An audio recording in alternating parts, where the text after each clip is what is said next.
চুরির অভিযোগে ক্লাসে শিক্ষিকার চোটপাট, শুধু চোটপাটই নয় মারধরও। ব্যাগ থেকে টাকা চুরি যাওয়ার অভিযোগে পড়ুয়াদের মারধর। দিনহাটা স্কুলে গতকাল মারধরের অভিযোগ। প্রতিবাদে আজ শিশু শিক্ষা কেন্দ্রে তালা ঝুলিয়ে বিক্ষোভ। স্কুলের গেটে তালা ঝুলিয়ে বিক্ষোভ অভিভাবকদের।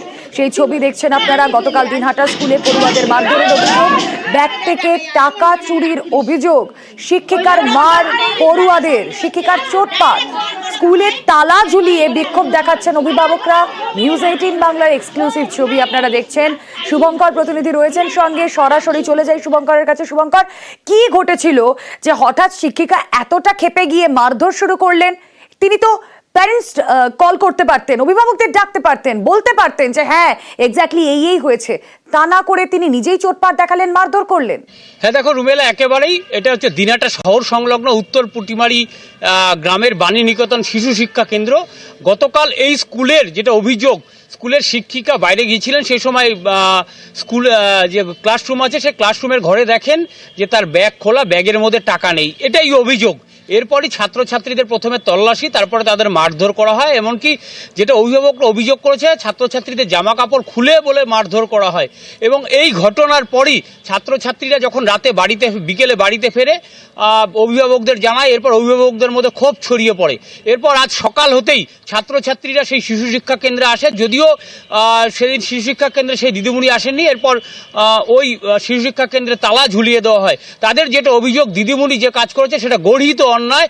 তিনি এই ধরনের ছোট ছোট বাচ্চা যারা পড়ুয়া, ছোট ছোট শিশু, তাদেরকে মারধর করতে পারেন না। গোটা বিষয়টি নিয়ে ইতিমধ্যে তারা পুলিশের দ্বারস্থ হতে চলেছেন। পাশাপাশি শিক্ষিকা চোটপাট শুরু করলেন, তিনি যে অভিযোগ করছেন সেই অভিযোগের কোনো প্রামাণ্য সত্য কি তার হাতে রয়েছে?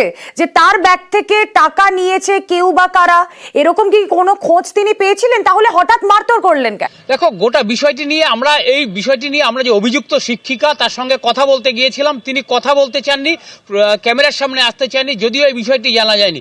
ফলে কিন্তু স্থানীয় বাসিন্দাদের যেটা অভিযোগ যে ওই শিক্ষিকা টাকা বাড়িতেই রেখে গিয়েছিলেন, বাড়িতে রেখে গিয়ে শুধু ফাঁকা ব্যাগ নিয়ে তিনি স্কুলে গিয়েছিলেন এবং সেখানে গিয়ে দেখেন যে স্কুলে টাকা নেই এবং যার দোষ চাপানো হয় ছাত্রছাত্রীদের ওপর এবং মারধর করা হয়। ফলে এই যে ঘটনা, এটা ভুল ঘটনার জেরে ছাত্রছাত্রীদের মারধর করা হয়েছে এবং এই ঘটনার জেরে কিন্তু ওই স্কুলে যথেষ্টই উত্তেজনা। একেবারে শুধুমাত্র সন্দেহের বশবর্তী হয়ে পড়ুয়াদেরকে এভাবে মারধর, চুরির অভিযোগ, শিক্ষিকার চোটপাট, আর তারপর স্কুলের তালা ঝুলিয়ে দিয়েছেন অভিভাবকরা। কি বলে দিদিমণি? উনি বলে কি যে টাকা বাড়ি চুরি আসে, বোর্ডিং করে বলে নিয়ে আইসে টাকা আমরা বলে চুরি করছি। তারপর সব বলে বন্ধ করে দিয়ে টাকা নেই তো দিদিমণি বলে আমাদের ল্যান্ডা বলে মারছে।